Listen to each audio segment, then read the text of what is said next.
Go. Hi, this is Patty Moserino, National Executive Director with the Pampered Chef.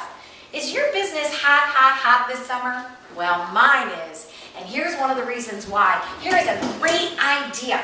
Take a look here. A great trifle in our ice bucket. Okay, first you want to freeze the ice bucket, and then what you're going to do is you're going to use some simple ingredients. It's Cool Whip, chocolate chip cookies, and some milk. Okay, you're going to dip the chocolate chip cookies in the milk, and you layer that with the Cool Whip. You're going to start out with a layer of Cool Whip on the bottom, and then the layer of dipped chocolate chip cookies, Chips Ahoy, right on top of that. Layer till there's no more. You're using a 16-ounce container of Cool Whip and also a whole package of Chips Ahoy cookies. You're going to layer that all the way to the top, and on the very top, you're going to grate some chocolate and some chocolate chunks on top of the dessert with your coarse cheese grater.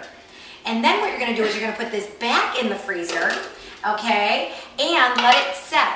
You can even do this overnight. And then what you can do is, because it's got this great little handle on it, and because it's frozen, it's going to stay nice and solid for hours. And you can bring this to a park, to an event, to a picnic. Oh boy, what a great, fun idea this is going to be for your summertime. Go get hot, hot, hot.